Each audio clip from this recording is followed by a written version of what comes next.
All right, ladies and gentlemen, straight back from Smitty. If you haven't checked out his channel, do so. Smitty's Chainsaws. He wanted to get this and get it running. I was like, nah, don't worry about it. And because it was running really poorly, honestly, it was. And I was like, it's just a shelf queen to me. And he's like, no, it's a nice saw. It deserves to be run right and everything. And so I sent it to him. He went all through it, man. He went all through it. And this will be the first running. I've already fired it up, and I gotta say, he told me about it. Still issues with the carburetor, and more on that to come here shortly. But for right now, let's just put it in the wood and see how she eats.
There we go, finally it did it.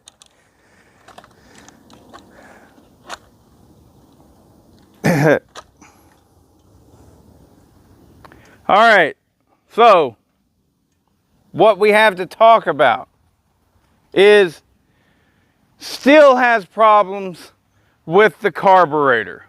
All right, what you just saw was the best that I've had it to run since I got it back from Smitty.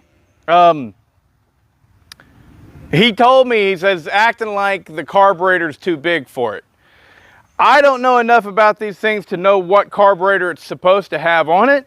I do know that this was sent to Dan over at Kane's Custom Garage. If you don't know about him, check out his channel. He's got a cool channel. Anyways, Kane Custom Garage, that's how that's spelled. Not Kane's, it's just Kane with a K. Anyways, point is what's going on with it? Still, even after Smitty did all that work to it, I noticed right off the bat, I got it to fire up and it wouldn't idle right, just like Smitty said. But I mean, you know, you can keep it running if you're throttling it. You can keep it running. And he said maybe it'll get better whenever the rings start to seat in and things like that. But I fired it up. Yeah, it'll run. Won't idle quite right. Nothing I could do. No adjustment was really making much of a difference. And so then I just went ahead and set it off to the side. Whenever I set it off to the side, it's sitting over there on the floor, and I look over and I notice it's sitting there in a puddle of fuel. A puddle of fuel. And I was like, damn it!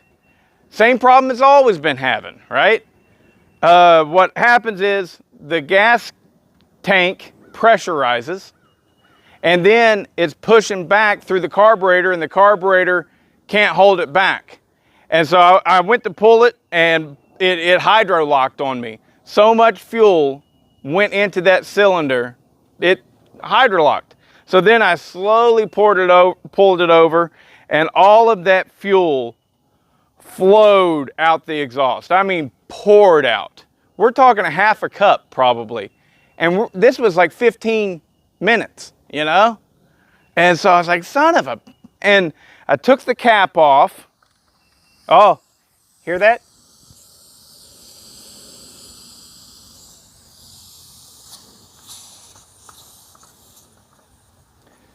That gas tank is still pressurizing like a mother. So these things, to vent the gas tank, the gas cap has both a duckbill valve and a porous copper plug. So I took the what you call it? I took the duckbill valve out, and the only thing it's got that it has to push through is the porous copper plug or brass plug. I don't know what it is, copper or brass, whatever. But it's porous, and I can blow through it. It's getting, it can flow, but it's building so much pressure in the gas tank that, well, we're pressurizing the gas tank. We're pressurizing it, and then it's pushing back through the carburetor, and it leaks by, and at idle, it loads up. So I'm still having the same exact problem that I had before Smitty did all that work. And why is the gas tank pressurizing? Why?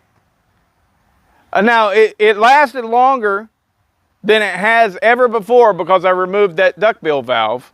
And to be honest, I'm not really worried about it because this is the shelf queen anyways. But I do want it to run right, you know? Especially after, I mean, he went through it. I think it's got new crank bearings, a different cylinder, everything. And I'll be damned if it still ain't running right.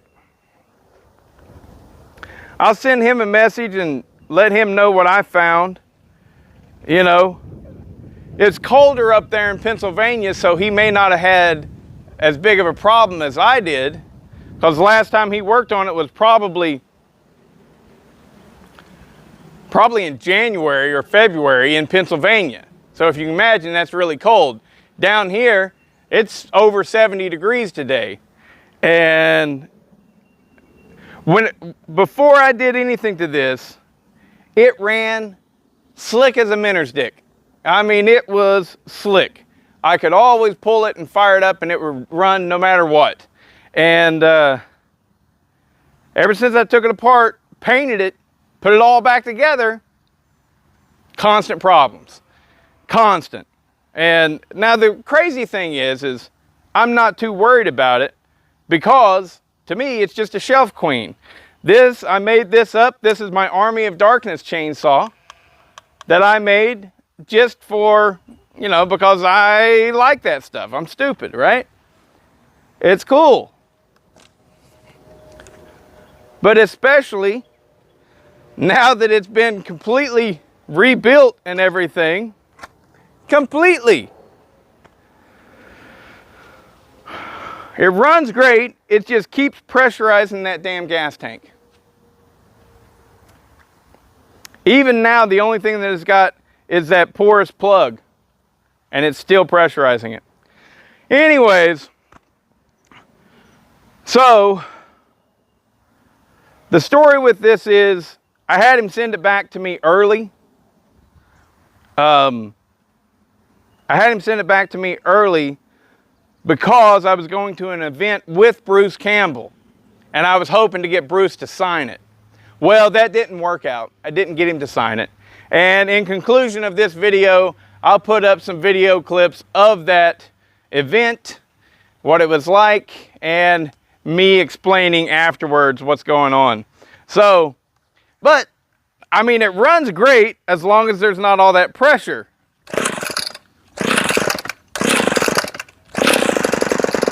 You know why it's doing that, right? Because it did build up pressure, and in the time that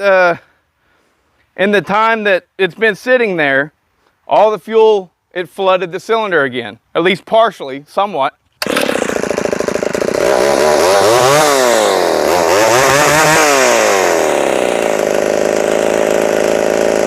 So now that we cleared it out,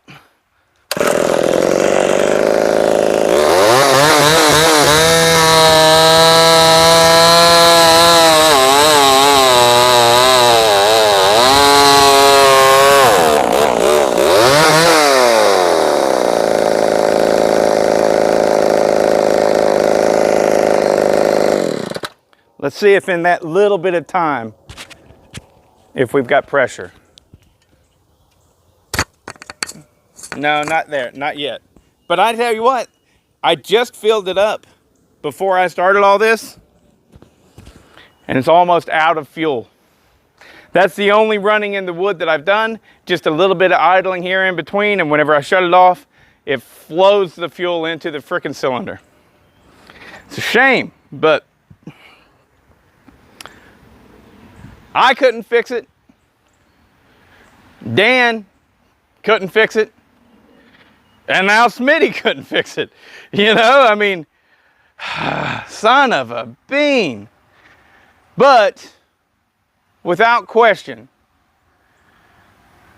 it's another one I'm done with, you know? At least for a while, because the amount of money that I have in this old Super XL is shameful. Just absolutely shameful.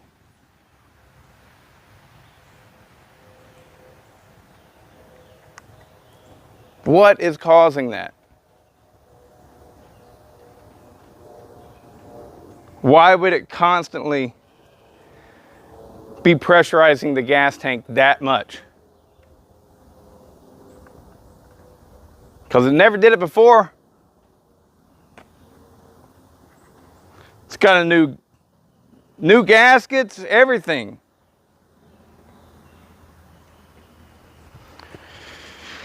Oh well, I don't blame anybody. I've had projects like this, you know. I have them now. My Poland 3750. Just can't find it. Just can't find it.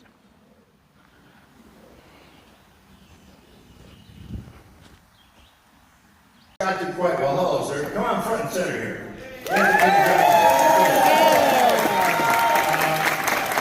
There's three things for $4.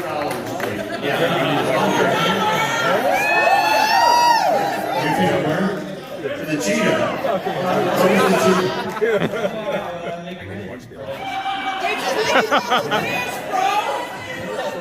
One moment, please. Let me make this official.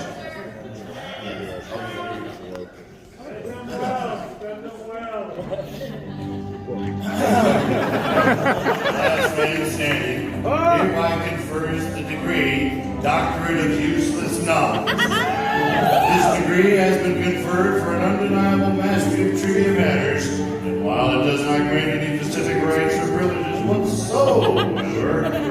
here informally designate you as a know-it-all extraordinaire.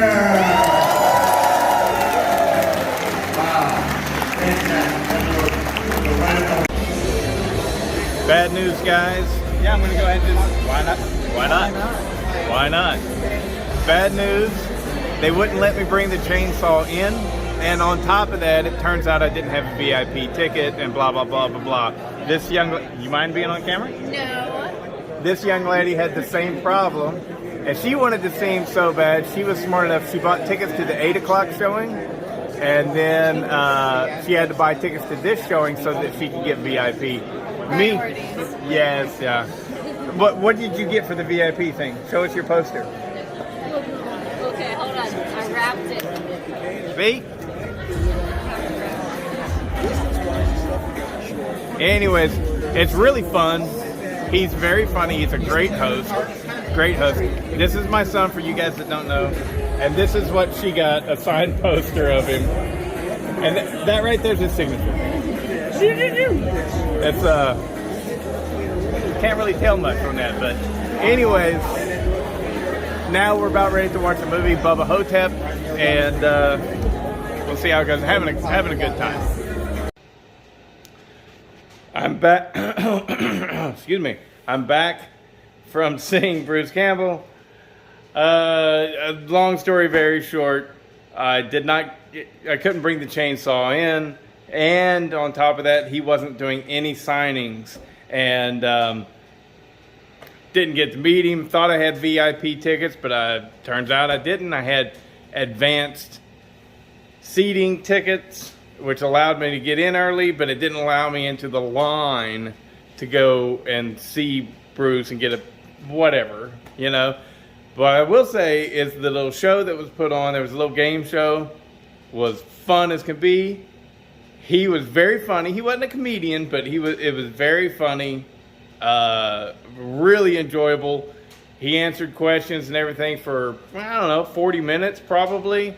And I got to ask a question, and the question was, my son got a little bit of it. He filmed a little bit. Depending on how this video goes, maybe I'll be able to put that in there. If not, I'll probably add it in as just a YouTube short. But the question that I asked was, I said, you have used chainsaws a lot in a lot of movies. What about in real life? Have you used them? Tell me about it. And he said, no. He said, chainsaws are loud and scary and dangerous, and I don't use them. And he said that he's had 4 of them, and he's never used any of them because he can't figure out the choke thing. Remember, if you watch my video about the Texas Chainsaw Massacre chainsaw, I lay it out how actors are, to say they're idiots isn't right, but in large, a person who has done nothing but acting their whole life, they haven't built up any real skill sets aside from acting. That's it. And so I don't want to say they're all idiots, but they've all lived inside of a little clamshell, and they don't know what's going on around them a lot of times. And well, this was another case. He's like, I can't figure out the choke and when you turn it on and when to turn it off. And it was just that simple. He's had 4 different chainsaws and never used any of them. But the really funny thing is, on the set of the very first Evil Dead, that's the one where he's actually using a Homelight XL12. And he said on that, he was holding an actual running chainsaw inches away from his co-star's neck. Running, the chain spinning, everything, inches away from her neck. And he's like, you know, that's back whenever safety was second, you know, you just did what you had to do and everything. And I was like, well, it had the chain on it and everything. And he said, yeah, man, yeah, that thing was running. He said, all they did was they turned it around backwards. They turned the chain around, and you know, we've all done that. We've all done that. He said, the only thing that we did as a safety precaution was we put the chain on backwards so that if something did happen, it just wouldn't hurt her quite as bad. But yeah, I was holding a completely running chainsaw inches away from my co-star's neck. Like, that's crazy. Anyways, a little bit of a fun video, or at least it was very fun for me. I really enjoyed the experience going there. And however I push and mash these videos up together, I don't know. Maybe it'll make sense to somebody, but it'll probably just be a montage of things that happened. Later.